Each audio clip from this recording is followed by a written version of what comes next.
You guys,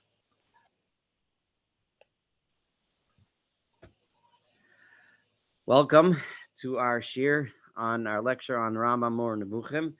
We are about to study chapter 70, and this is lecture number 49. It's hard to believe we almost made 50 lectures.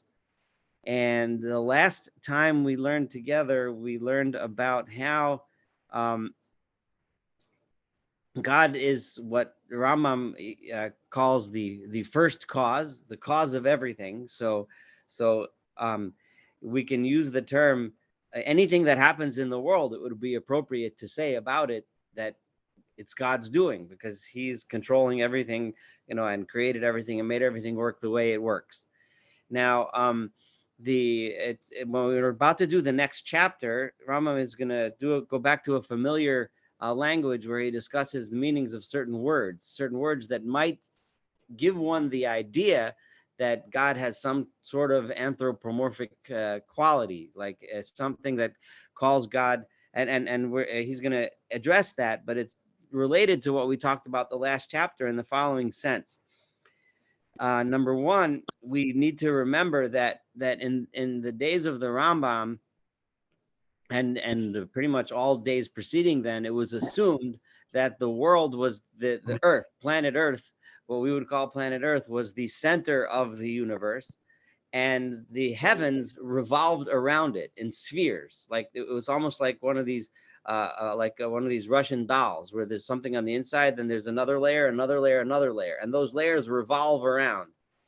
So those layers were made out of stuff, a substance, and those layers would revolve around. In one of them was embedded the moon, and the next one was embedded the sun, and then the various stars and constellations, and that's how they explained the movement, or what was perceived of as movement of stars in the sky.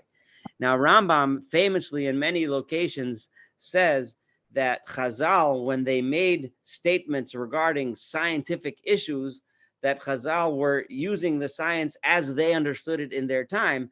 But by the Rambam's time, when they were more advanced in certain scientific areas, it was okay with the Rambam to say that Chazal were wrong regarding those scientific things. He says that explicitly in more than one place, but it's important to understand that, because the Rambam, under the Chazal's days, understood the heavens as rotating in 7 different spheres.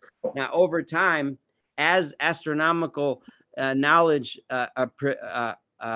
proceeded more, and they gained more knowledge, they had to start explaining movements of different stars and constellations by adding more and more spheres.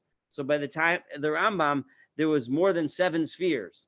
However, the basic understanding of there being these rotating spheres was still the basic understanding at the time of the Rambam, so very similar to the time of Chazal. Now, the top sphere was the one that, because of the way they understood everything that happens in the world, the movement of the outermost sphere, or which could be considered the highest level of heaven, affects motion and movement and activity within the sphere beneath it, which then in turn affects the activity within the sphere beneath that, and so on and so forth, until that causes everything that happens in this world. So all the energy and power and motion that moved and did things and actively made things happen in this world was directly a result of the movement of the upper sphere. So he, with the capital H, that controls the upper sphere, is by doing that controlling through the mechanisms that how they understood nature to be controlling the lowest sphere. Now, it's important to realize this was the scientific understanding of the time. This was not so therefore and when this will make sense when we learn chapter 70. So when you're reading this, you might want to think in your mind, well, if Rambam would have understood the world the way we understand it, he might have explained it very differently, because now we know there aren't spheres, it's space. There's no actual sphere there. There's no substance that makes up outer space. It's literally space, because there's nothing really there, or almost nothing at least. And you would say that the first cause, the cause of the basic the most basic building block, the energy or the force with which makes the entire universe run, that force, that energy, that mass, which we now know after Einstein, mass and energy are interchangeable, right? That causes X to happen, which causes Y to happen, which causes Z to happen, which causes A to happen, and so on and so forth, until we see all of the things that are happening around us. So that would be, it's important to understand when we read the Rambam discussing scientific issues, that we try to translate it into terms that would make sense to us in the modern science, in the ways of modern science. With that understood, and with the introduction we had of the last chapter, that God is the one that runs the beginning of everything, which therefore, and he set it up in such a way that this force causes this force, which causes this force, which causes this force, which eventually makes everything happen. Therefore, God is the cause of it all. All right. So that put aside, now Rambam is going to deal with a term, lirchov or rachav, right? Reish chaf bet, which means to ride. Literally, it means like the rider of a horse is a rochev, is the one who rides the horse. And this is a term which we find is used throughout Tanakh to refer to God, and it would make one imagine God somehow riding somewhere, right? Which is obviously can't possibly mean that he's actually riding around on things. So that specific issue is what Rambam is about to deal with. We had this many occasions where Rambam took a term that one might interpret as to give God some kind of a place, some kind of a form, some kind of a matter, and explain to us what it really means. So he's about to do that. So here we go, to ride. And I'm on page 171 in the Pines translation, beginning chapter 70, rachov, to ride. The word is equivocal. Equivocal, remember, means that it has a meaning, and then it becomes, because of that meaning, it was borrowed to mean something else, which then eventually means something else, which eventually means something else, which we'll find out in a minute what that is. The first instance in which it is used means man riding in the usual manner on a beast. That's the basic meaning, like a person rides on a horse. So he brings the example, of course, from the Torah of Bilam riding on his donkey, right? It says V'hu rochev al asono. He's riding upon his donkey. Fine. So that's what it usually means. But then it is used figuratively to designate domination over a thing, right? Because when one rides a horse, usually, assuming that one has a well-trained horse, the horse follows the instructions of the rider. The rider says, go fast, go slow, go right, go left, stop, start, etc. Right? And the horse listens. So the rider is dominating over the horse, is guiding the horse's actions. Thus, when it says these following terms, he made him ride on the heights of the earth, or I will make thee to ride upon the heights of the earth. What does that mean? It means that you will dominate the heights of the earth. In other words, when it uses that language, for example, one of the examples was from Yeshayahu, from Isaiah 58, verse 14. It says, it's talking about the day in the future, about the people of Israel after the future redemption. Oz titanag al Adonai. Then in those days you will get favor. You will find favor in the eyes of God. V'hir kavticha, and I will have you ride, literally, al bama se'aretz, on the highest places of the land. What does it mean, I will have you ride? It means you will be in charge. You will be ruling over the land. So this is how Rambam understands, at least, that the meaning of that verse. There's other ways to translate. That's how he's translating it. So meaning that you shall dominate the heights of the earth, or I will make Ephraim ride. Another verse from Hosea, where it means I will one day make people of Ephraim, the people of Israel, be in charge. They will be in control. So that is, I shall make him dominate and rule. In this sense, it is said of God. That's why it says in the verse in Devarim, this is in Devarim 33. This is in Ha'azinu. I'm just pulling it up right now. Give me a second. Oh, it's in Vizos Bracha already. Okay, I'm sorry. 33. Oh, I see that. 26. Okay, okay, yeah. So Ein Ka'el Yeshurun. There is none. Yeshurun, meaning reference to Israel. There is none like God. Rochev Shamayim Bi'ezrecha. He who rides in the heavens is helping you. Is the one who helps you. V'gavaso shechakim, right? And through the skies is his majesty. So Rochev Shamayim, here it refers to God as the Rochev Shamayim, which to one who is emphasizing, like the Rambam is, that God has no place, that God isn't a being that we, like a physical being. What does that mean? He's a Rochev Shamayim. So Rambam says what it means is he who dominates the heavens. God is the one who guides the heavens, who tells the heavens what to do. He's the one that makes the heavens do stuff. Now remember, in the Rambam's scientific scheme, by making the heavens move, that's how the entire world works. And that's why it's important to understand that when the Rambam says he makes the heavens move, it doesn't just mean the movement of the moon or the sun. It means the movement of everything, because that's how they understood everything on the world gets the forces and the power with which to move. And the same thing when it says in the Tehillim, it says Rochev ba'aravot. The one who rides in aravot. Now aravot often means in the desert or the plains or wilderness.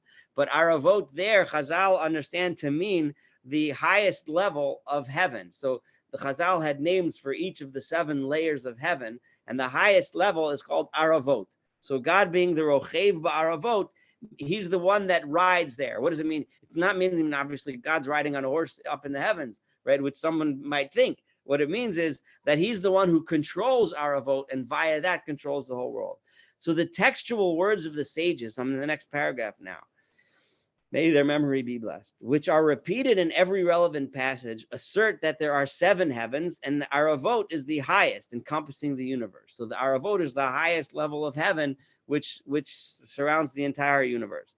Do not think it blameworthy. And Rambam is immediately thinking, well, if you're an educated person in the Rambam's day, you know by now that we've identified more than 7 heavens, because like I said, they needed to add more heavens in order to explain the more complex rotation, what they viewed as rotation of the stars in the sky, right?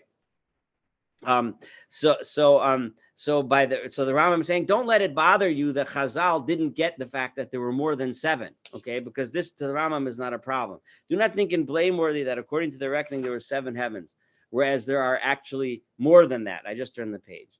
For sometimes, as is clear to those engaged in speculation on this subject, and I shall make clear further on, that's where the Rambam explains clearly that Chazal science was not necessarily as advanced as the science of the Rambam's day. So if the Chazal made a quote mistake, it's not a mistake. It's just that that's the way they understood science in their time, right? A sphere is counted as one, as though there will be several heavens contained in it, because now we know that you can, even though we've divided into more levels, you still count the spheres and you'll still end up with 7 spheres. However, what is intended here, so forget about that. Don't worry about that, Rambam says. However, what is intended here is to call attention to the fact that they constantly indicate that aravot is the highest part of the universe. Aravot being the highest one, then, right, it is with reference to aravot that it says the Rochev Shamayim, right? The Rochev Shamayim is who Yazreka is the one who will help you, right? Compare that to the text of the Gemara in Chagiga, okay, where the Gemara in Chagiga says, give me 1 second, I'm going to try to pull that up. Amru aravot ram venisa shochein alav, right? In the level of aravot, the ram venisa, the one who is exalted and high, or high and sublime in this translation, is riding upon it. Shenemar solu l'rochev ba'aravot, right? Give praise to the one who is riding in aravot. Uminalan de'ikri shamayim. How do we know that aravot and shamayim are the same? That aravot refers to a level in heaven. Ksiv hacha l'rochev ba'aravot to ksiv hasam rochev shamayim, right? Because it's the same thing. So thus it is clear that the term refers solely to one heaven, that which encompasses the universe. About that heaven, you will hear some information. So let me talk to you a little bit about this heaven. Consider their saying resides upon it. When they said it very clearly, it doesn't say that God resides within or in that place. In other words, in which case you would say that's God's location. That's where he lives, right? And so someone would imagine, where does God live? Oh, he lives up there in the heaven. But rather it says he resides, he says they reside upon it, right? Because if they had said resides in it, it would have necessitated the attribution of a place or a notion, that he is a force subsisting in a certain place. In such fashion, through the sects of the Sabians are the people of the Middle East that preceded Islam, so that they were pagans, right? So the Rambam refers to those people as Sabians, the people that were pagans, okay, prior to the people of the Middle East becoming monotheists with the advent of Islam. So imagine that God, so they look at God as the spirit of heaven. God lives up there in heaven, the great God, he's floating around in that level there, right? Thus, by saying resides upon it, they have shown that may he be exalted, is separate from the heaven, is not a force in it. God is not in there. That's not his place. Upon it means he rules over it. However God rules over it, which is ways that we can't understand or explain, that's what's he doing. Know that the expression the rider of the heavens is figuratively used of him for the sake of a strange and wondrous likeness. In other words, the reason why they use the term the rider in the heavens, or the rider of the heavens, rather, not in the heavens, is so we can learn something from it, something amazing, something incredible, the Rambam says, something wondrous. What do I mean? For the rider is more excellent than that upon which he rides, yet cannot be called more excellent except through a certain impropriety of language. For the rider does not belong to the same species as that which is ridden by him, right? When you say the rider is better than the horse, it's not the best thing. It reminds me of like the saying from Einstein, they always quote, if you judge a fish by its ability to climb a tree, then every fish is going to be a dumb fish, right? But so in other words, a horse is a horse and a human is a human. They're different beings. To say that a man is better than a horse is weird, because a horse is much better at being a horse than a man is, and a man is much better at being a man than a horse is, right? However, so you have to use the language better, right? That he is above, despite the fact that it's not the best. They're completely different. So it's the same thing when you say regarding God and God's control over the sphere. They're two. One is a physical thing, which is the sphere that surrounds the universe and whatever that's made of, right? And then there's God, which is something completely different. But nonetheless, right? Moreover, the rider is he who makes the beast of burden move and go where he wishes. They're very different, but that higher being is the one that makes the lower being do what it wants, right? What he wants, with a capital H. For it is an instrument for him that he uses as he wishes, being at the same time free from any dependence on it and not attached to it, but on the contrary, external to it. So similarly, the deity, may his name be held sublime, is the mover of the highest heaven, by whose motion everything that is in motion within this heaven is moved. At the same time, he, may be exalted, is separate from this heaven and not a force subsisting within it. So here Rambam is showing us how beautiful this comparison is, right? Accordingly, the sages, the Chazal, when they are interpreting his speech, meaning the speech of God, it says that, give me 1 second, that God is a dwelling place, right? God is a makom, right? It says in Bereshis Rabbah, he is the makom of this world. God is the dwelling place of this world, right? Whereas his world is not his dwelling place, but the world is not his place. So he is the place of the world, but the world is not his place. What does that mean, right? So they follow this by making another statement. The horse is subsidiary to the rider, whereas the rider is not subsidiary to the horse. In this sense, it is written that thou doth ride upon thy horses. So this is literally what they say. Think about it for a minute. The Rambam is saying, this medrash is exactly what I'm trying to teach you. The medrash is literally saying exactly what I said. It shall become clear to you how they explain this relation to heaven, that it is his instrument by means of which he governs that which is existence. God controls that heaven, and that is how God controls the entire universe, because that is scientifically how the universe works, right? The outer layer moves, which it's lower layers, with a lower layer. So God is working through nature to make the entire world work. For whenever you find that, according to the sages, may their memory be blessed, there exists one thing in one particular heaven, another thing in another. The meaning of the passage is not that in that particular heaven there are to be found bodies other than that heaven. What it means is that within that heaven there are the forces which give birth to the things that happen in the next heaven beneath it, right? And within there are forces and energy and so on that give birth to the things that are in the and what thing that's below it, and so on and so forth, until you get to the world that we live in. But that the forces generating that the particular thing in question and safeguard and sort of come from that heaven.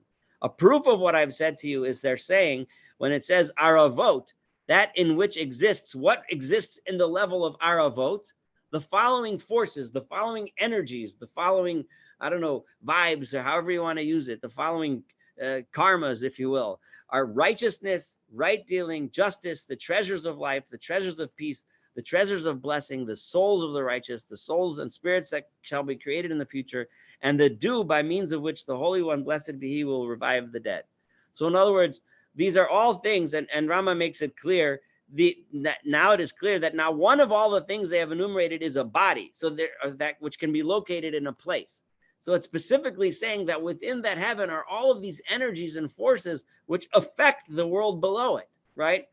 Even the word do doesn't mean do like you and I see do. Do means the potential. I spoke about this in Shul a couple of weeks ago when we benched Tal. I spoke about this concept that the Tal is potential. Tal is the potential for growth, right? Tal refers to the moisture that exists in the world, right? Which allows it allows the world to move on.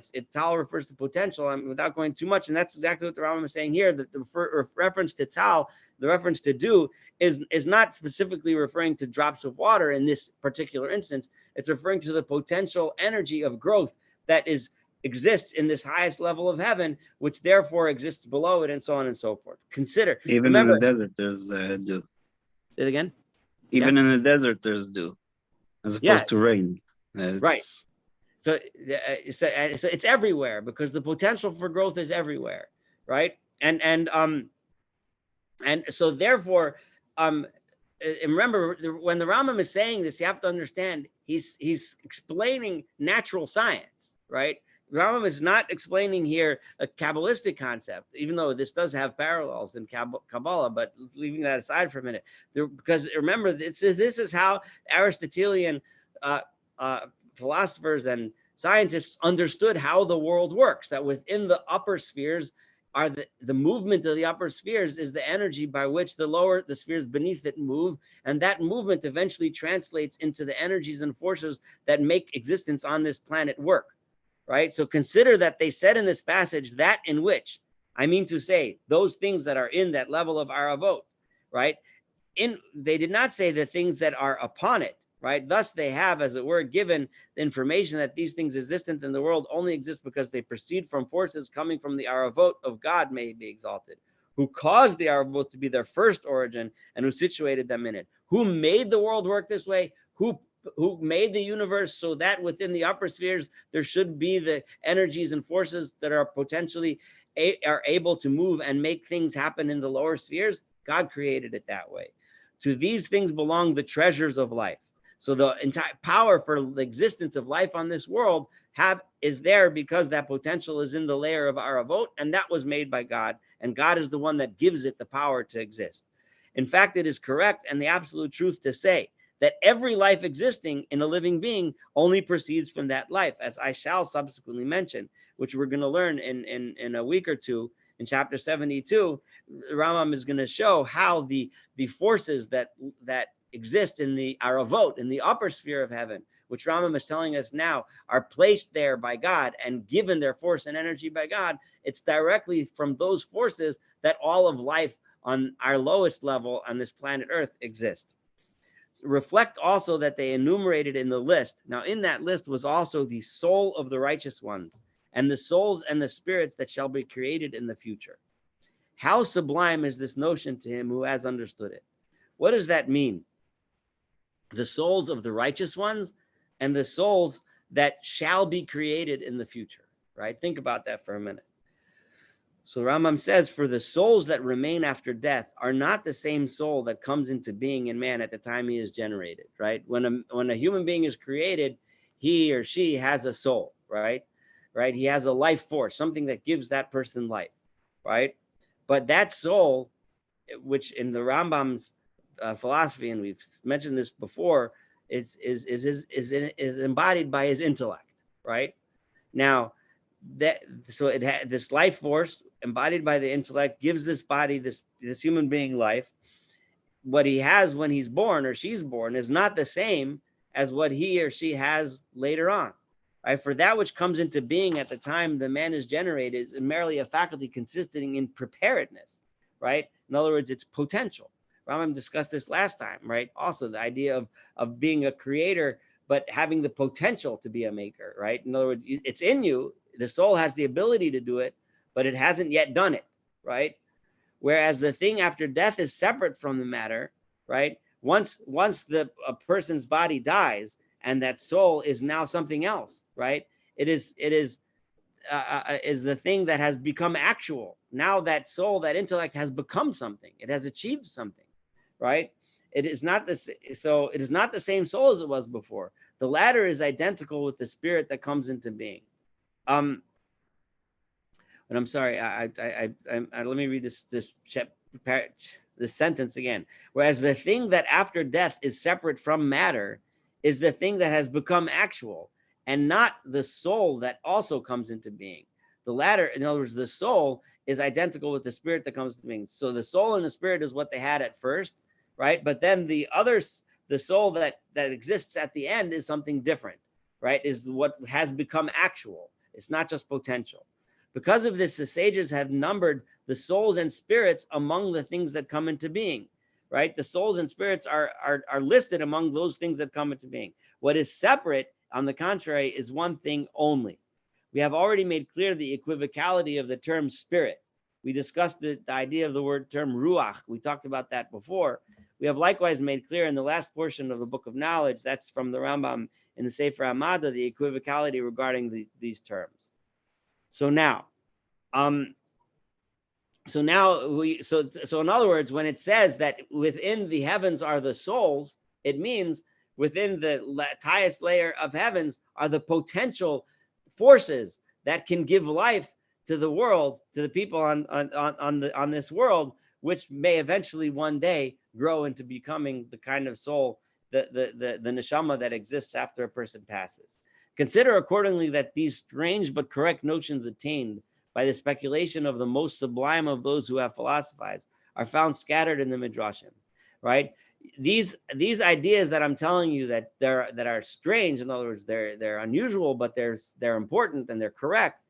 You find them scattered throughout the midrashim, but you have to look carefully, because had you just learned that medrash that said that God is the dwelling place of the world, but the world is not the dwelling place of God, and the horse is subsidiary to the rider, and the rider is not subsidiary to the horse. Before you learned this Rambam, you would have looked at that and you would have read through it and maybe thought about it for a split second and moved on.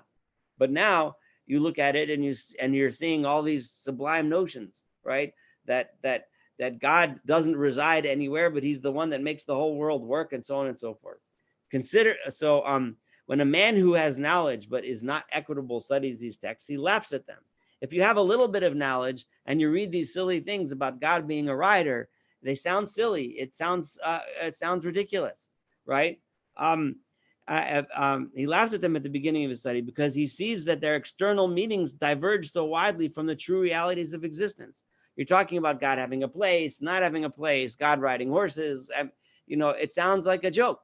And it's true about everything the Rambam is saying. Whenever we read stuff, and we've had bazillions of examples until now, we're going to continue to have examples. We read a pasuk and people laugh at it, And if you find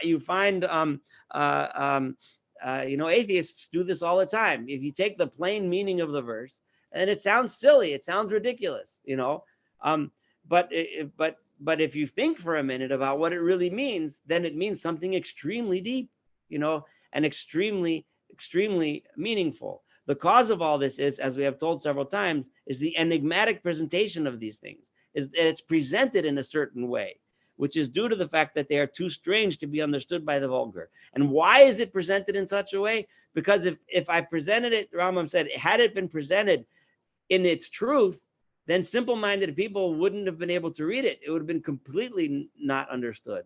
So it said it in a simple way, so a simple-minded person can understand it in a simple but incorrect way. A smart person that's a little smart will laugh at it, but a smart person that's smarter than that will find the sublime and precious and important meaning of it. Okay, I know we said a lot. I want to finish this chapter, but let me stop here because we went through so much. I want to open the floor for any questions or comments.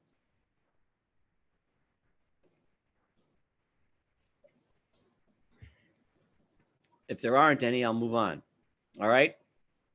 So this is about to read the last chapter, the last paragraph here of this parak. I shall return to the remainder of what I have started out to explain. So now let me get to my point. I'm saying, I shall then say that the sages, may their memory be blessed, tried by means of the text of the scriptural verses to furnish proof that the things enumerated by them were found in Aravot, saying, how did they prove that all of those things that were listed that exist in that upper heavens? So they bring verses that seem to demonstrate this, because it says, for example, as for righteousness and justice, it is as it is written, righteousness and justice are the foundation of thy throne, right? So by the way, righteousness and justice go hand in hand throughout Tanakh as the foundation of our primary purpose in this world, according to the Torah, is to achieve righteousness and justice. So righteousness and justice being the foundation exist in the highest levels. They similarly furnished proof that those things which they enumerated as standing in relation to God may be exalted are with him. Understand this. They said in the chapters of Rabbi Lazar, Pirkei Rabbi Lazar, the Holy One, blessed be, has created 7 firmaments, and all of them he chose as the throne of all of them. He only chose as the throne of glory for his kingship, only Aravot. For it says, extol the rider in the Aravot. This is literally what he says. Understand it likewise, right? What does this mean? That he says, know that a set of beasts are ridden upon is called a chariot. When you're riding more than one animal at once, that's called a chariot. This occurs from frequent. And Yosef made ready his chariot, and so on. He brings other examples. A proof that this term is applied to a number of beasts is found in the dictum, and a chariot came up and went out of Egypt, and a horse for 150. This is reference to Shlomo, when Shlomo HaMelech made deals with Egypt to get chariots from there, and it mentions how much each one cost, right? So it's proof that the term chariot is applied to 4 horses. With regard to this, I say that since it is said in accordance with what is said in Scripture that the throne of glory was borne by 4 animals, so therefore the sages called it a chariot. Why did they call God the place where God resides, so to speak, is in a chariot? And that image comes up many times in Tanakh. They said that because in the imagery of the prophets, God is riding upon 4 animals. This is the limit to which the speech advances in this chapter. There is no doubt that there are many other intimations with reference to the subject. However, the purpose of this chapter is to tell you, right, towards which the argument was repeatedly about that, because I'm telling you the bottom line. So if you remember anything from the chapter, remember this. When it says God is the rider of the heavens, what it means is he who makes the encompassing heaven revolve and who moves it in virtue of his power and his will. Got it? So if you remember anything, remember that sentence. So God riding in a chariot is simply to give us the images which Rambam explained to us. What is it? Why we call God a rider? Because he is something completely different from that which is being ridden, but he's completely in control of that which is being ridden, whatever happens there. Okay. A similar interpretation should be given to the rest of the verse and his excellency on the skies, meaning that in virtue of his excellency, he makes the skies revolve, bringing out the first of them, which is Aravot. For all the heavens move as parts in virtue of the movement of the highest heaven. So this is, and remember, this is science, right? This is Rambam explaining a science. All the lower heavens move because of the movement of the highest one. So by saying that God moves the highest one, you're saying that God moves everything. And this great power of his is that which moves the whole. So everything, the entire existence, the entire universe is moving because God is the so-called rider of the heavens.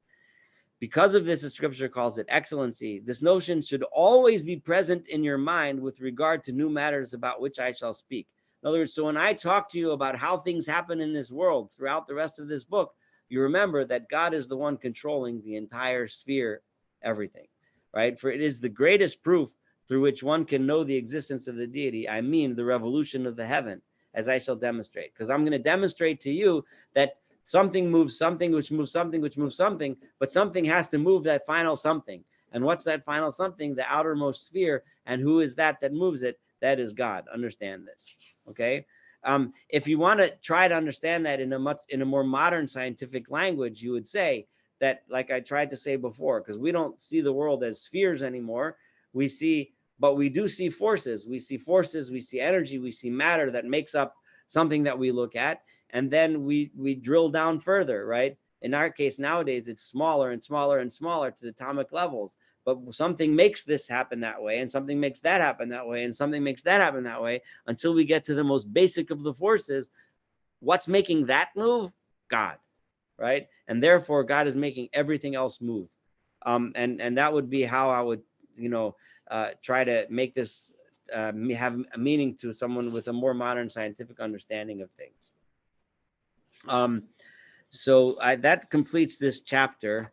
The next chapter, we're going to get a bit on the history of science and from the Rambam's point of view. So it's going to be a little esoteric, but there are a few little points in the next chapter that are crucial. And I'll give a little hint so that maybe draw you in next week. The Rambam gets angry at scientists, in quotes, who have an idea and then make up a philosophy to support their idea. Rambam advocates in the next chapter that the only ones who are right are the ones that use science and philosophy to find out the truth, rather than have truth, what they think is truth, established, and then they make up science and philosophy in order to bring them to the truth. In other words, don't have a preconceived notion of what the truth is when you seek it. You need to seek the truth and find it. But if you have a preconceived notion, you'll find all kinds of things in order to justify whatever it is that you're trying to justify. But that's next week, and we'll do that together. But we're going to get a little history of Islamic development of Islamic and Jewish philosophy, and a little bit Christian philosophy too, according to Rambam next week. But just remember for today, what it means when God rides the heavens. And try not to imagine God riding on a big grand horse. So go ahead. I'll open the floor now. Yosef, go ahead. Just about that last point about philosophy of science. The prophets admitted that there were things that they didn't see. Like they knew that Hashem was only revealing to them what they had to see for that specific vision. Mm-hmm. So, and they weren't seeking the vision, right? So it's like we come from a completely faith-based seeking, and from a completely scientific without any faith. And how do we balance that in our life? Like, how do we balance that? According to Rambam, at least. Yeah. I mean, Rambam obviously puts most of the emphasis on what we would call today science, right? And on studying and learning and knowing the truth, right? And that what the prophets taught was the truth, because they, through their own, working on themselves and their own achievements, intellectual achievements, were able to find a higher level of truth than we are able to access, and that's what prophecy is according to Rambam. But so Rambam certainly would, but he also understood that when we're not on that intellectual level to understand it, we still have to do it, right? And we still have to live that way, because that's what the Torah taught, and we know the Torah is true. So Rambam fully understood that not all of us, and when I say all of us, I mean all of us here, are on the level where we truly understand every mitzvah that we do and why we do it that way, right? But ultimately, though, according to Rambam, the best way to achieve it would be to actually understand it, right, and not do it on faith. So we should constantly strive to get there, but acknowledging, though, that we may not get there. We may not understand why we do some things that we do, but we still have to do them. But I think that would be So the balance is the highest level would be as if you understood everything and it all made sense. Now, no human being, the closest any human being ever got to that was Moshe Rabbeinu, right? And even he was missing, one little piece. He couldn't actually understand God, right? Because he was a human being. But none of us will achieve the level of Moshe Rabbeinu, but we should try to get as close as we can. Does that make sense? I mean, according to Rambam, it is intellectual achievement that is the goal.